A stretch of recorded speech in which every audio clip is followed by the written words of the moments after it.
외국계 회사에서 언제나 여성 최초라는 말을 듣는 김남희 씨라는 분이 계십니다. 그녀가 그 회사의 임원이 될 수 있었던 것은 경영 능력이나 리더십 때문만은 아니었다고 합니다. 처음 그 회사에 취직을 해서 맡은 일이 서류들을 복사하는 일이었다고 합니다. 그 일에 아주 성실하고 책임성 있게 감당을 했다고 합니다. 복사기 뚜껑을 매일 약품으로 깨끗이 닦아주었고, 종이의 위치를 언제나 정확하게 복사하는 일을 했다고 합니다. 얼마의 시간이 지난 뒤에는 모든 회사원들이 김남희 씨야말로 복사의 대가라는 그런 별명을 듣기도 했다고 합니다. 한 번은 사장이 결제할 복사를 맡았습니다. 근데 갑자기 이 복사기가 고장이 나서 복사를 할 수 없었대요.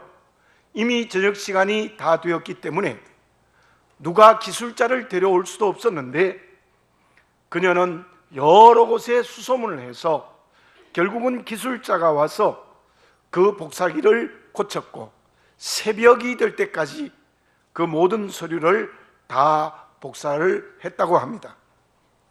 그 사연을 들은 사장이 그녀를 다시 보게 되었고, 그때부터 그녀의 길이 열리기 시작하여 그 회사의 임원의 자리에까지 갔다고 합니다.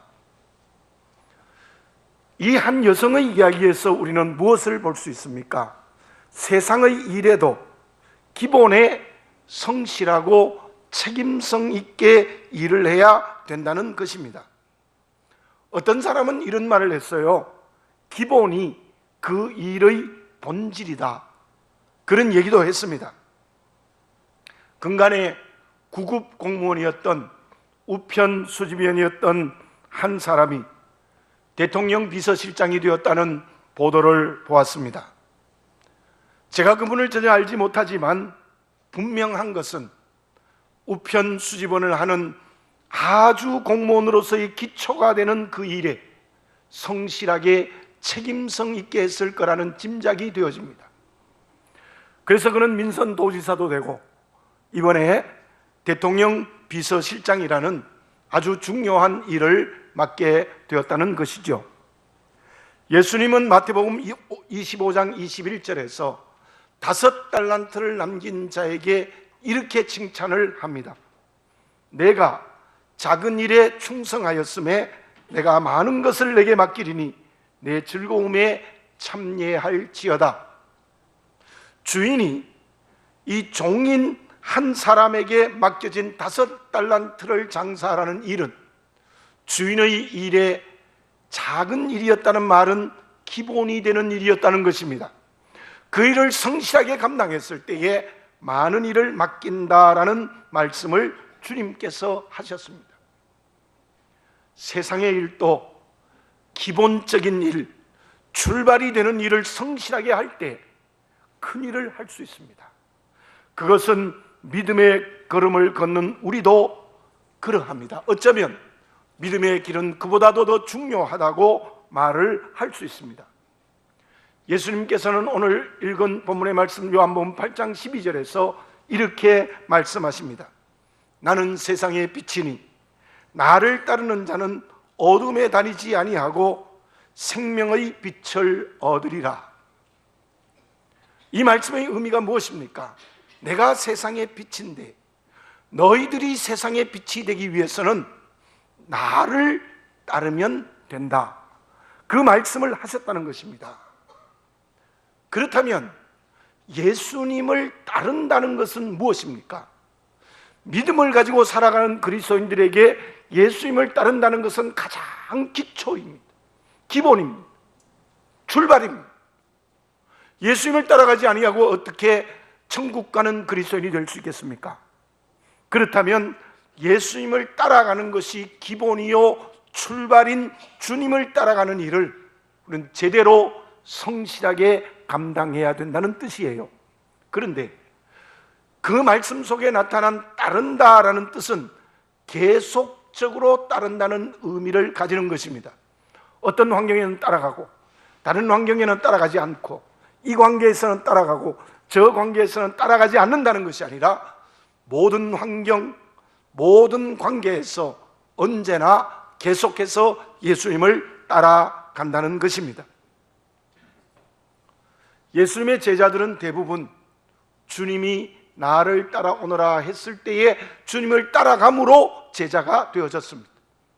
베드로와 안드레와 야고보와 요한은 바다에서 고기를 잡다가 또 그물을 깁다가 나를 따라오너라 내가 너희로 사람을 낚는 어부가 되게 하리라는 말씀을 하셨을 때 그들은 배와 그물 부친을 버려두고 예수님을 따라갔다.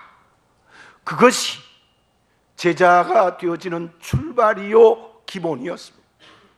세관에 앉은 마태에게는 예수님께서 나를 따라오너라 했더니 세관에서 일어나서 주님을 따라갔습니다. 가룟 유다도 물론 예수님을 따라갔습니다마는 그러나 그는 주님을 따라가면서도 자기의 이상을 따라갔고 어떤 때는 물질을 따라갔습니다. 결국 주님의 제자가 될 수 없었던 것이지요. 부자 청년도 마찬가지입니다. 예수님을 따라가고 싶었지만 그러나 물질을 따라가다가 주님을 따라가는 제자가 될 수가 없었다는 것입니다. 저와 여러분, 주님을 따라가는 것은 정말 그리스도인의 기본, 어떤 때는 따라가고 어떤 때는 안 따라가는 것이 아니라 모든 환경과 모든 관계 속에서 계속해서 예수님을 따라가는 성실함과 책임이 바로 믿음의 길을 걸어가는 중요한 요소이고 거기에서 세상의 빛이 될 수 있다고 주님이 말씀하고 계시는 것입니다. 스스로에게 물어보시기를 바랍니다. 나는 예수님을 따라가고 있습니까? 어떤 데는 물질 따라가고 어떤 데는 사람 따라가고 어떤 데는 자기 욕심 따라가고 그러다가 또 어떤 데는 예수님 따라가지 않습니까?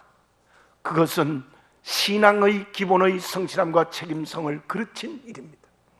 우리 모두 언제나 계속해서 우리 주님 따라가는 기본의 성실하고 책임성 있게 감당함으로 말미암아 세상의 빛이 되는 그리스도의 길을 걸어가야 될 줄로 믿습니다. 그러면 세상의 빛이 되기 위해서 예수님을 따라가야 된다고 말씀하셨는데 그 예수님을 따라가는 것이 구체적으로 무엇입니까? 계속해서 언제나 예수님을 따라간다는 것이 실제로 우리에게 무엇이겠습니까? 2012년 5월 미국의 언론에 공개된 애플의 신입 사원의 첫 출근에 나눠진 편지글이 있습니다. 그 편지글의 제목은 그냥 하는 일과 일생을 걸고 하는 일, 그게 제목입니다. 세상에는 그냥 하는 일이 있습니다. 일생을 걸고 하는 일도 있습니다.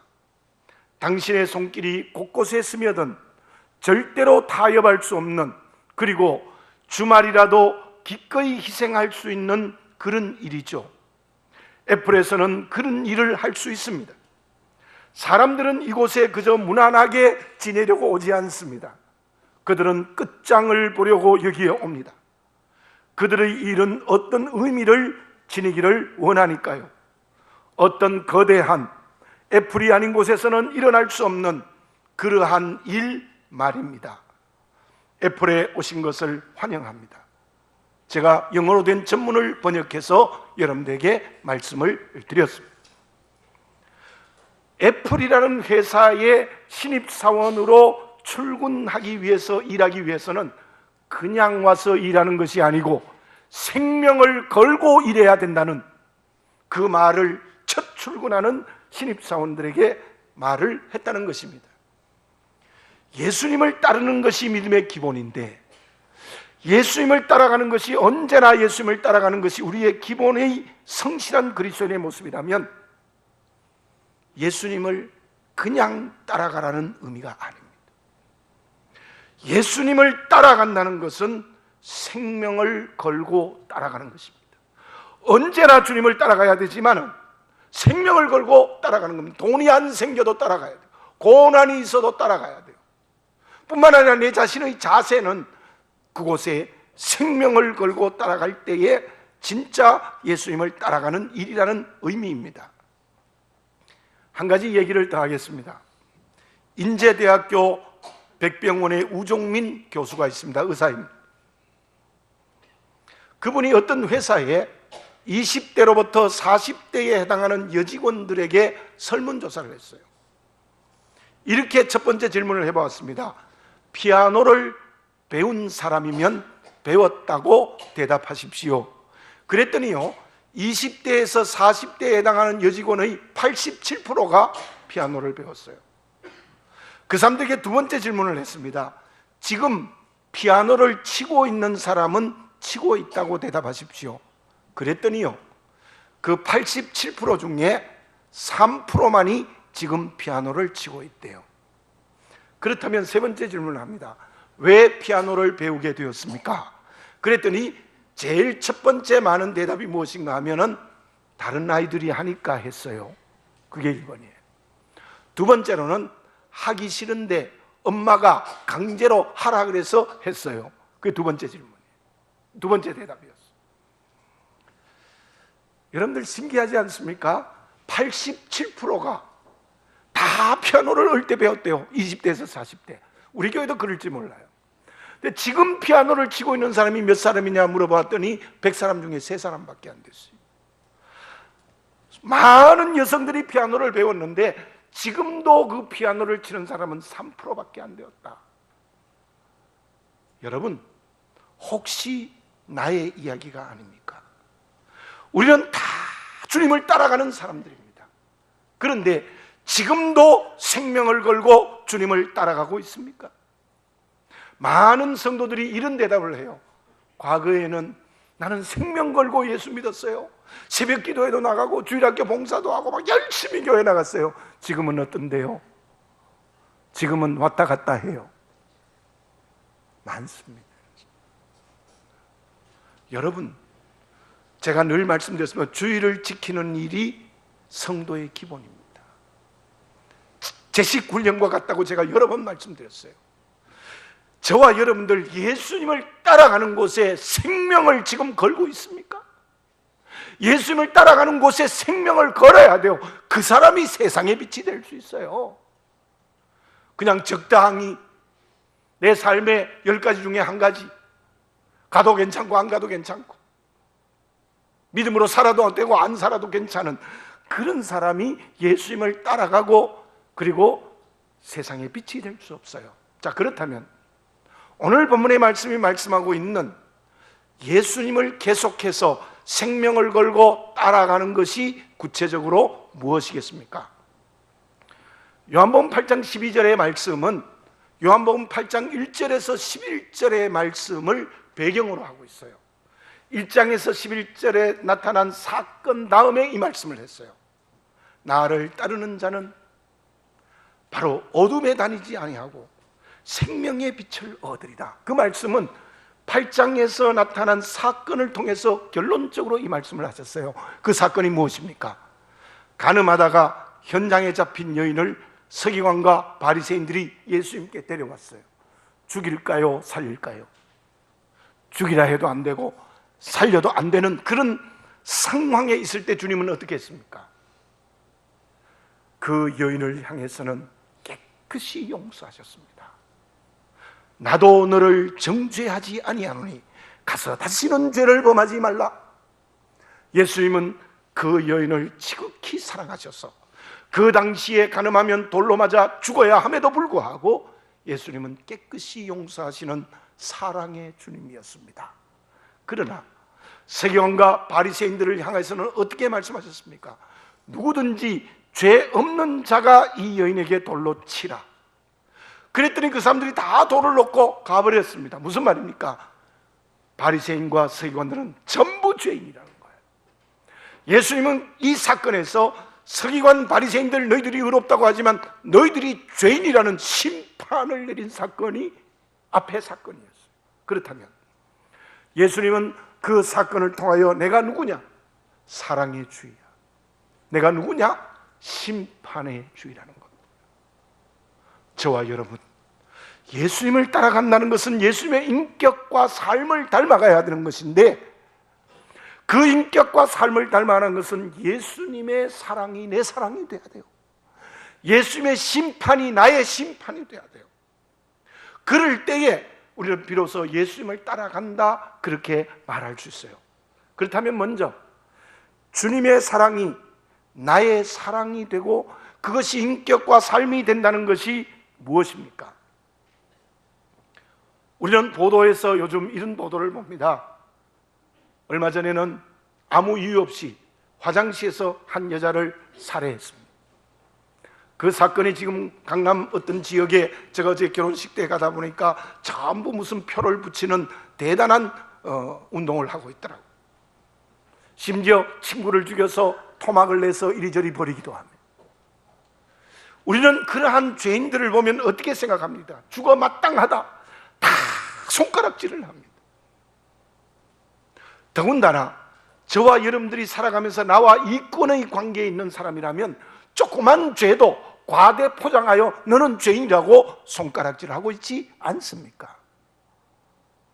우리가 주님의 사랑의 인격과 삶을 닮아야 된다는 것은 모든 사람이 손가락질을 하더라도 나는 그를 이해하고 용서하고 함께 할 수 있는 사랑의 마음이 있어야 돼요. 그게 주님의 마음이에요. 괜히 오른뺨 때리거든 왼뺨을 돌려대라고 예수님 말씀하셨어요. 누가 억지로 오리를 가져가든 심리를 가지고 속옷을 가지고 가든 겉옷을 주라고 말씀하셨겠어요? 우리는 그 예수님의 사랑이 나의 사랑이 되는 인격과 삶이 되어야 돼요. 그래야 우리는 주님을 따라가는 사람이 될 수 있다는 거예요. 우리는 너무나도 인과응보적인 곳에 매여 있으면 너는 죄인이 죽어 마땅하고 너는 의로우니 상 받으라, 그걸로 끝이에요. 여러분, 죄를 두둔하라는 말이 아닙니다. 죄의 길을 걸어가라는 말이 아닙니다. 죄는 심판을 받아야 됩니다. 그러나 우리는 주님의 사랑의 인격과 마음을 가지는 것 매우 중요하다는 것을 다시 한번 깨닫고, 우리 모두 예수님의 사랑의 인격과 삶이 우리의 인격과 삶이 되는 성령의 역사가 우리에게 임재되어져야 될 줄로 믿습니다. 다만 이곳에서 한 가지 봐야 될 것은, 우리 가늠하다가 현장에 잡힌 여인과 서기관과 바리새인의 사건을 보면 우리는 이렇게 오해할 수 있어요. 아, 예수님은 가난하고 힘들고 어렵고 천한 사람은 사랑하라는구나. 물론 맞습니다. 자, 본문의 말씀에 나타난 그 배경이 되는 이 여인은 신분이 어떤 사람일까요? 일반적으로 모두가 성경학자들이 동의하는 것이 아마 거리의 여자, 몸을 파는 여자였어요. 참 비참한 사람이지요. 천민이지요. 그래서 주님이 그를 사랑했다. 죄인과 세리와 창기의 친구가 되시는 예수님의 모습이다, 인정합니다. 서기관과 바리새인은 어떤 사람입니까? 그 시대의 지도자들입니다. 권력이 있고 돈이 있고 높은 자리에 있는 사람들이었습니다. 그 사람들을 향해서는 예수님께서 가차없이 죄인이라고 심판하셨으니 우리는 어떤 오해를 하면 안 되는가 하면, 그러면 예수님처럼 이 세상에 가난하고 천하고 신분이 없고 어려운 사람은 사랑해야 되고 부자와 권력 있는 자는 사랑하지 않아야 되는가? 그런 오해입니다. 죄송한 말씀입니다만은 진보적인 성향을 가진 사람은 이곳을 너무 지나치는 잘못을 해요. 물론 보수적인 사람도 잘못하는 게 있습니다. 무슨 말씀인가 하면은, 예수님의 사랑이 나의 인격과 삶이 되어야 된다는 것은 내게 맡겨진 모든 사람을 사랑해야 돼요. 보세요. 백부장, 니고데모, 아리마대 요셉, 부자, 공회원, 높은 사람이었어요. 그 사람들도 물질을 제대로 사용하니까 예수님 제자가 되지 않았습니까? 우리는 착각하면 안 돼요. 양쪽을 착각하면 안 돼요. 어떤 사람은 부자만 옳다고 어떤 사람은 가난한 사람만 옳다, 그게 아니에요. 우리는 모든 사람을 주의 사랑과 인격으로 사랑을 실천하는 그리스도인이 될 때 예수님을 따라가는 사람이 될 수 있을 줄로 믿습니다. 두 번째로, 주님의 심판이 나의 심판이 되어야 된다는 의미는 무엇일까요? 심판은 내가 하는 게 아닙니다. 심판은 하나님만 하시는 거예요. 주님만 하시는 거예요. 그러면 주께서 서기관과 바리새인을 심판했던 그 심판이 나의 심판이 되어야 된다는 것은 소극적으로는 우리의 죄를 언제나 주님 앞에 회개해야 된다는 의미예요. 주님의 심판 앞에 내 죄가 서는 거예요. 예수님 잘못했습니다. 정말 주님 앞에 죄를 회개할 줄 아는 자가 예수님을 따라가는 사람이에요. 또 하나 소극적으로는 오늘 본문의 말씀 에베소 5장 11절을 봉독해 드립니다. 너희는 열매 없는 어둠의 일을 참여하지 말고 도리어 책망하라. 그 다음 12절에 보면 그들이 은밀히 행하는 것들은 말하기도 부끄러운 것들이라. 지금 에베소 교회 성도들 가운데는 열매 없는 어둠의 일에 참여하고 그리고 말하기도 부끄러운 은밀히 행하는 죄가 있습니다. 그것이 오늘 읽지 않았습니다만 앞부분의 3절, 4절, 5절에 있습니다. 제가 한번 읽어보겠습니다. 음행과 온갖 더러운 것과 탐욕은 너희 중에서 그 이름조차도 부르지 말라. 이는 성도에게 마땅한 바니라. 누추함과 어리석은 말이나 희롱의 말이 마땅치 아니하니 오히려 감사하는 말을 하라. 너희도 정녕 이것을 알거니와 음행하는 자나 더러운 자나 탐하는 자 곧 우상 숭배자는 다 그리스도와 하나님의 나라에서 기업을 얻지 못하리니. 지금 에베소 교회는 아데미 신전이 있는 곳입니다. 성적으로 매우 타락한 도시예요. 그런데 그 세속화의 길을 에베소 교인들이 그대로 가는 사람들이 있었고 그대로 우상을 섬기는 사람들이 있었다는 거예요. 무슨 말입니까? 세속화되면 안 돼요. 우리가 거룩함을 지켜야 돼요. 구별됨을 지켜야 돼요. 우리가 예수님을 따라간다는 것은 죄를 회개하고 거룩해져야 돼요. 세속화되면 안 돼요.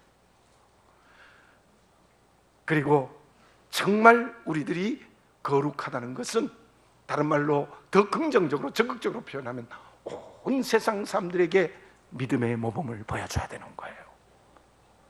믿음의 모범을 보여줘. 저 사람 같으면 예수 믿어보겠다. 저 사람 매우 상식적이고 인격적이야. 정말 저 사람 같으면 정말 예수 제대로 믿는 사람이구나. 믿지 않는 사람에게 그런 소리를 들을 수 있는 믿음의 모범을 보이는 거룩한 사람. 그 사람이 예수님의 심판 앞에서는 그리스도예요. 소극적으로는 죄를 회개하고 세속화되지 아니하고 적극적으로는 거룩하고 믿음의 모범을 보여주는 사람이 될 때 우리가 예수님을 따라가는 사람이 될 수 있고 세상의 빛이 될 수 있을 줄로 믿습니다. 우리가 다시 한번 나를 정직하게 바라보시고 정말 나는 주님 닮았는가? 주님의 사랑을 닮았는가? 주님의 심판 앞에 죄를 회개하고 믿음의 모범을 보여주는가를 다시 한번 기억하시고 십자가의 은혜로 저 영원한 천국 가는 우리의 생명의 길에 그렇게 예수님을 따라가는 그리스도인이 되어져야 될 줄로 믿습니다. 그때 우리 모두는 세상의 빛이 될 수 있을 줄로 믿습니다. 자, 그러면 예수님을 따라가서 세상의 빛이 되기 위해서 사랑의 주, 심판의 주를 닮아가기 위해서 우리에게 주어진 믿음의 선택이 있습니다. 그 믿음의 선택이 우리에게 무엇입니까? 오늘 본문의 말씀 에베소 5장 10절에 이런 말씀이 있습니다. 주를 기쁘시게 할 것이 무엇인가 시험하여 보라. 우리가 자기를 정직하고 바르게 발견해야 되는데 시험하여 보라는 것은 알아보라는 겁니다. 무엇을 알아봐요? 주님을 기쁘시게 하는지, 주님을 기쁘시게 하지 못하는지 나를 바르게 알아보라는 겁니다. 여러분들 또 하나의 질문을 해봅니다. 여러분들 마음으로 한번 대답해 보십시오. 주님이 옳습니까? 내가 옳습니까? 대답은 다 할 수 있어요. 주님이 옳죠. 그런데 세상에 나가서 삶을 살면 언제나 내가 옳은 길을 따라가요. 사람이 옳다고 하는 길 따라가요. 세상이 옳다는 것 따라가요. 정말 주님이 옳다는 것 따라가고 있습니까? 여러분, 예수님을 따라가고 주님을 닮아간다는 것은요, 주님이 옳다는 것을 선택하는 사람이에요. 그 사람이 누구예요? 주님을 기쁘시게 하는 사람이에요. 우리가 부모를 기쁘게 하는 사람이 어떤 사람이에요? 부모에게 효도하는 사람이 어떤 사람이에요? 아버지 말씀이 옳습니다. 내 생각하고 틀려도 아버지가 옳습니다. 어머니 말씀이 옳습니다. 내 생각과 전혀 틀려도 어머니가 옳습니다. 그게 효도하는 자예요. 판판이 아버지가 틀렸습니다, 어머니가 틀렸습니다 하는 자는 불효하는 자예요. 예수님을 따라가는 주님의 인격을 닮았다는 것은요, 어떤 환경에서도 주님이 옳습니다. 어떤 관계에서도 주님이 옳습니다. 내 생각과 반대되어 틀려도 주님이 옳습니다. 그 사람이 주님을 기쁘시게 하는 사람이에요. 저는 아직도 풀리지 않는 생각이 있어요. 그게 뭔가 하면, 우리가 여성들이 아이를 갖잖아요. 아이를 가지면 어떻게 아이가 뱃속에서 살 수 있을까? 뱃속에서 어떻게 숨을 쉬고 영양분을 공급받고 노폐물을 처리하고 어떻게 살까? 아직도 제가 풀리지 않는 숙제예요. 그런데요, 제가 책을 찾아보니까 이렇게 나와 있어요. 이 탯줄의 역할이 뭐냐? 태아의 배꼽을 통해서 심장으로 어머님과 연결이 되어서 산소와 영양분을 공급받고 노폐물을 다 처리해 준대요. 그렇게 설명해도 잘 이해가 안 돼요. 캄캄한 뱃속에서 어떻게 숨을 쉬고 살까? 저는 분명히 믿는 것은 하나님의 창조의 손길이에요. 하나님의 전능하신 은혜의 손길, 어떤 과학의 발전도 설명할 수 없는 하나님의 신비한 작품이에요. 여러분, 우리 주님은 전능하세요. 그래서 언제나 옳아요. 인간이 자기가 옳다고 고집하는 많은 것들을 옳다고 우겨도 하나님의 말씀에 응하면 다 틀린 거예요. 어떻게 주님을 기쁘시게 할 수 있습니까? 언제나 주님이 옳습니다. 내 생각과 반대되면 내 생각이 틀렸습니다. 나의 성공이 와고 실패가 와도 주님이 옳습니다. 우리 가정에 형통과 고난이 와도 주님이 옳습니다. 교회에 평안이 있고 기도의 제목이 있어도 주님이 옳습니다. 건강해도 병들어도 주님이 옳습니다. 여러분들, 그것이 주님을 기쁘시게 하는 거예요.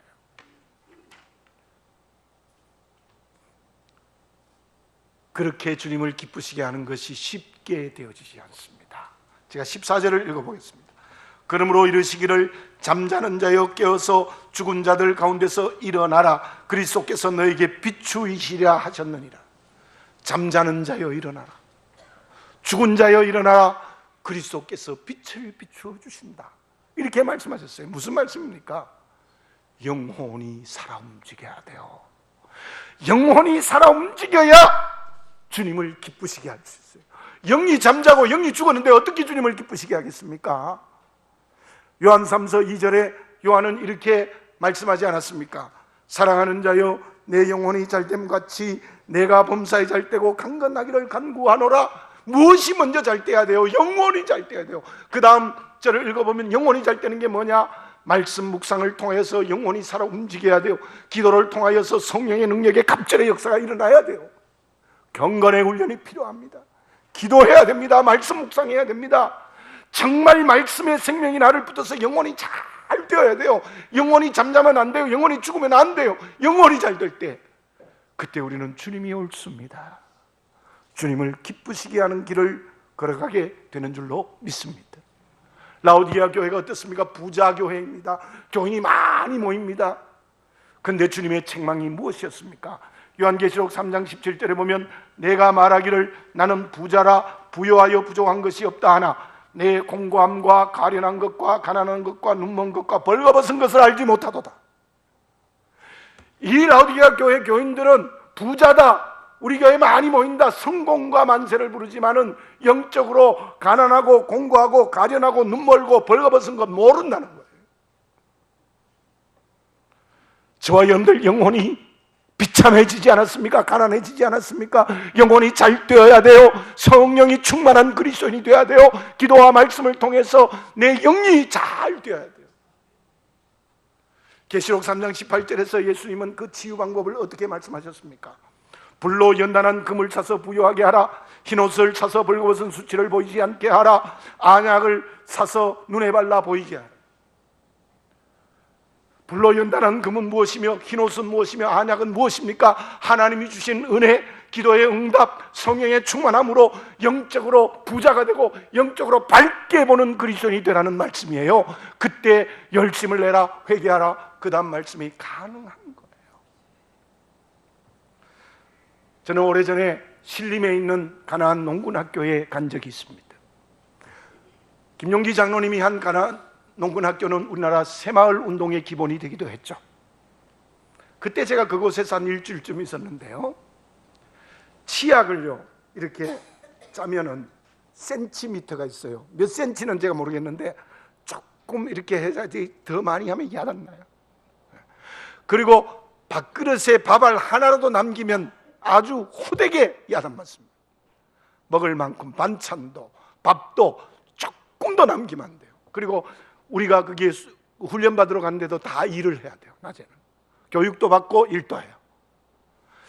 그리고 밤에는 집회를 하는데요, 그 가나안 신림에 있는 가나안 농군학교, 제2가나안 농군학교인데 어떻게 되어 있느냐 하면 산 아래가 전부 농토로 농사를 짓는 곳이에요. 근데요 제일 꼭대기에 교회가 있어요. 교회가 있는데 그때 김용기 장로님이 2시간 이상 간증과 설교를 했는데요, 장로님이 우시면서 하시더라고요. 연세가 많으실 때인데 제가 얼마나 은혜를 받았는지요. 제가 울었어요. 울고 기도했어요. 그 가나안 농군학교는 제가 그때 느끼기로는 장로님의 영성이 살아있구나. 아, 장로님의 영성이 살아있으니까 세상에 빛이 되었구나. 예수님을 열심히 따라가고 주님을 닮았더니 그 가나안 농군학교가 세상에 빛이 되었구나. 그런 것이 다시 한번 느껴졌습니다. 사랑하는 교우 여러분들, 우리의 뿌리는 영혼이 잘 되어야 합니다. 잠자는 자여 일어나라, 죽은 자여 일어나라. 주님께서 빛을 비추이시느니라. 우리가 주님이 빛을 비추시는 성령이 충만하고 영혼이 잘 될 때 주님이 옳습니다. 그렇게 주님을 기쁘시게 하는 그릇이 될 수 있을 줄로 믿습니다. 결과는 어떻습니까? 오늘 본문의 말씀 9절을 읽어봅니다. 빛의 열매는 모든 착함과 의로움과 진실함에 있느니라. 분명한 것은 우리가 예수님을 따라가는 세상의 빛이 되면 반드시 열매가 맺혀요. 바울을 보세요. 예수님을 따라가며 세상의 빛이 되었더니 곳곳마다 구원의 역사가 일어나고 교회가 세워지는 놀라운 역사가 일어났습니다. 이번에 7번째 반텐 교회를 건축하면서 정말 제가 갈등과 고민도 되었고 기도도 많이 했는데요, 지난 주간에 다시 온 편지에 이제 본격적으로 건축을 할 수 있다라는 그 보고를 받았어요. 제가 얼마나 마음이 기뻤는지. 6번째 교회는 금방금방 지었는데 7번째가 이렇게 어려워요. 그러나 우리의 기도와 우리의 헌금과 우리의 수고를 통하여서 또 그곳에 있는 교회들의 수고를 통하여서 구원의 방주가 지어져서 구원의 열매를 맺는 교회가 되어질 줄로 믿습니다. 반드시 열매가 맺혀요. 예수님을 따라가는 어떤 열매? 착한 열매, 마음이 넓은 사람, 착하다만 마음이 넓어서 많은 사람을 품에 안는 사람, 의로움, 하나님의 뜻대로 사는 사람, 그 사람에게 열매가 맺혀요. 진실한 사람, 순수하고 정직한 사람에게 많은 사람이 따라오게 되어져 있어요. 사랑하는 교우 여러분들, 예수님을 따라갑시다. 그때 세상의 빛이 되어 열매를 가득 주시는 은총을 체험하게 될 줄로 믿습니다. 신광철 씨가 쓴 걷다라는 시가 있어요. 제가 그 시 전문을 한번 읽어드리겠습니다. 걷는다는 것은 산다는 것과 동의어일지도 모른다. 한 팔이 앞으로 가면 다른 팔이 뒤로 가고, 한 발이 앞으로 내밀면 다른 발은 뒤에 따라간다. 그래, 어긋남의 반복이 삶이었구나. 흔들리면서 한 방향으로 가는 것이었구나. 아마 그것은 이 시인이 성공과 실패, 고난과 형통 이런 것을 통해서 말씀했겠지만은 저는 이 시가 이렇게 들려졌습니다. 예수님의 인격을 닮아간다는 것은 반대적인 성향이 우리에게 필요하다. 사랑의 주님을 닮아야 하고 심판의 주님 앞에 서야 한다. 이 두 가지의 인격의 덕목이 끊임없이 예수님을 닮아가면 우리는 예수님을 따라가는 한 방향으로 가게 되고 그곳에 성령의 열매를 맺어주시는 큰 은혜가 임재되어진다는 것을 다시 한번 생각할 수 있었습니다. 저와 여러분, 한 번밖에 살 수 없는 천국 가는 믿음의 길입니다. 어떻게 살겠습니까? 예수님을 따라감으로 말미암아 세상에 빛이 되는, 그래서 열매를 주시는 열매를 체험하는 생명의 길을 걸어가는 우리 모두가 되어져야 될 줄로 믿습니다. 기도드리겠습니다. 사랑하는 아버지 하나님, 오늘 나를 정직하게 보게 해 주시옵소서. 사랑의 주님의 인격을 닮아가고 있는지, 심판의 주님 앞에 회개와 거룩함이 있는지 다시 한번 보게 하시고, 오직 예수님의 인격을 닮아감으로 말미암아 그곳에 예수님을 기쁘시게 하고 주님을 따라가는 길이 됨으로 말미암아 열매를 맺어주시는 은총을 체험하는 우리 모두가 되게 해 주시옵소서. 우리 성암교회가 그러한 교회 공동체가 될 수 있도록 축복하시옵소서. 아버지 하나님, 다른 것을 따라간다면 오직 주님을 따라가게 하시고, 이것저것 왔다 갔다 했을 때에는 오직 주님을 따라가는 새로운 영혼이 잘 때는 변화를 받아 오직 주님을 기쁘시게 하는 세상의 빛이 되게 하여 주시옵소서. 예수님의 이름으로 기도드립니다. 아멘.